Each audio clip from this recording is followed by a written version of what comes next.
चल मालक बोलवत आहे. आणि बघ हां ती आंब्याची नवीन कलमं आली आहेत, बरं. ती तिकडे पाठीमागच्या साईडला लावून टाक. हो हो हां करतो. आणि ये इकडे. मालक बोलवत आहेत. पाणी नाही घातलं ना शेठ बोलवत आहेत तुला. काय फरक पडत नाही. अरे तुझ्याशी बोलतोय. पण खत असं तयार करणं यावेळेस आपली 6 झाड आहेत, पुढच्या वर्षी 6,000 भैरास का असली तू? पाहिजेत. काय बरं. जा कामाला लाग जा. ठीक आहे. तुझ्याशी बोलतोय. चल मगात पास्त बोलवतोय, कळत नाही का तुला? चल शेठ बोलवतोय. चल हात काढ. हात काढ. चल. हात काढ.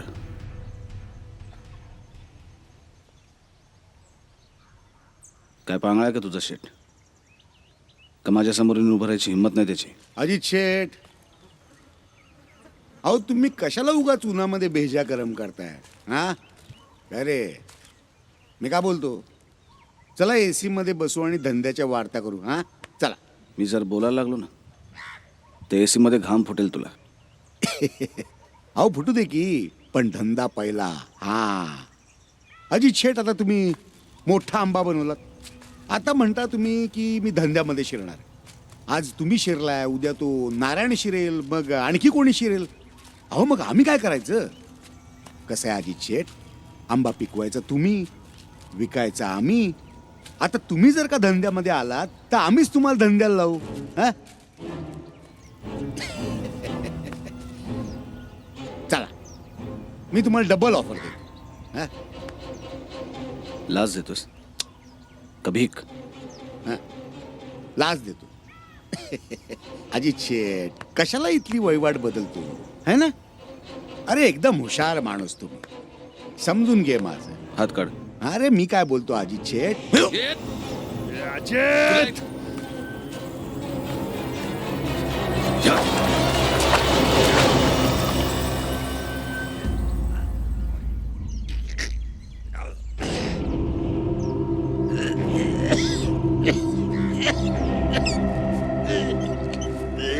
या तुझ्या रेड्याला सांभाळ, नाहीतर या झाडाखाली जिवंत गाडीन त्याला इथे.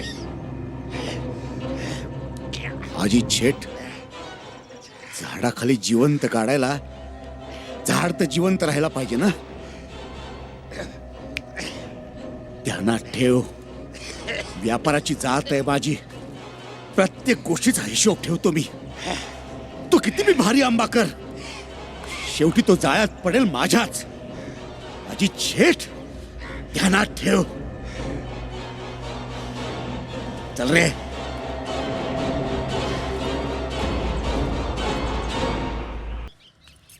माही, काही नाही. हा आज अगदी साधं जेवण आहे. अगो माहिती आहे गो. जरा इकडे ये बघू, बोलायचंय अहो, आता तुझ्या. काम सोडून आत्ता कुठे? ये ग, काम महत्वाचं आहे. ये आता ये. काय एवढं? मी काय म्हणत होतो माहितीये, आपल्या अमृतासाठी मला एक जा. आपल्या अमृतासाठी मला एक चांगलं स्थळ दिसत. काय आहे? अजून कपडे वाळत घालायचे आहेत काय? अजून नाही. जायचंय का? नाही झालंय. झाले ना, मग चल चल जा बघू. काय काय मला कळत नाही या पोरीचं. तर आपल्या अंकिता आणि अमृतासाठी एकदम चांगलं. आज अभ्यास, कम्प्युटर क्लास वगैरे काही नाही. चल वर जाऊन अभ्यास कर बघू. जेवण मिळेल, लवकर मिळेल. दोघी जणी करतायत ना. तुझा हातभार नको. हो तुझा जा. चल चल लवकर. आपल्या अंकिता आणि अमृतासाठी एक छानपैकी स्थळ आहे बघ माझ्या डोक्यात. कोण? आपले मास्तर. काय सांगता? बाई, आपले काळे मास्तर? अगं हो. अगं बाई, बर, त्याची जन्मवेळ कळली आहे. एकदा जन्मतारीख मिळाली की बनवून टाकतो पत्रिका आणि उडवून टाकूया बाहेर. काय 49. अमो अमो अमो ऐक ना. हेला आकडा चुकवला. अमो 1. मास्तरांची अण्णा लग्न करतायत. काय? माईला मास्तर आवडला. येडी झाली काय? यायला अगं अण्णा मास्तरांचं लग्न लावणार आहेत माझ्याशी नाही तर तुझ्याशी. ए माझ्याशीच होणार आहे लग्न. आणि नाही झालं ना तो उचलेन आणि पळवून नेन त्याला.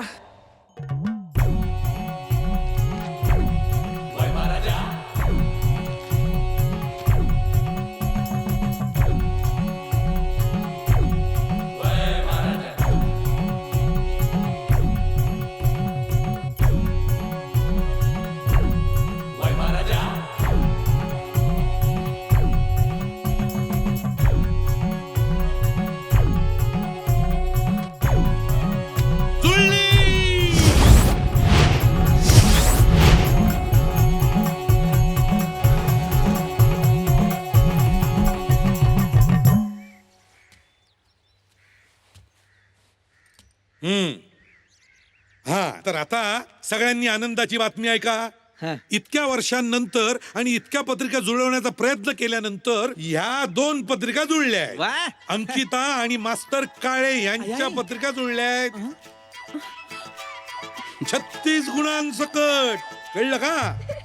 आता पुढच्या आठवड्यात साखरपुड्याचा मुहूर्त काढूया आणि वाजवून देऊया बार. काळे गुरव शुभ विवाह. अण्णा काळे गुरव शुभविवाह वगैरे ठीक आहे पण अंकिता नाही अमृता. काय काय म्हणालीस? मास्तर आवडतो मला. थोबाड फोडीन. हो मलाही अमृता आवडते. काय तुम्हाला अमृता आवडते? अरे तुमच्या आवडीचा काय उपयोग? तुम्हाला ठीक आवडेल ती पण त्याला आवडायला पाहिजे वर. तो बसतो ना सगळ्या 2 जीवांची गाठी बांधतो ना त्याला. हे बघा मास्तर त्याने ठरवलेलं आहे. कळलं का? तुमची आणि अंकिताची गाठ त्याने बांधली आहे. तुमच्या दोघांचं लग्न होणार म्हणजे होणार. असं कसं ठरवलं त्याने? नाही तर काय. ते काय नाही तुमचंच होणार. अण्णा जी हा आला किल्ली फिरव्या. तू कशाला आलास इकडे? मला अंकिताला बायको बनवून न्यायचे कायमची. माझी पोर म्हणजे काय आंबा काढायची काठी वाटली काय रे? घेऊन जातो म्हणे कायमची.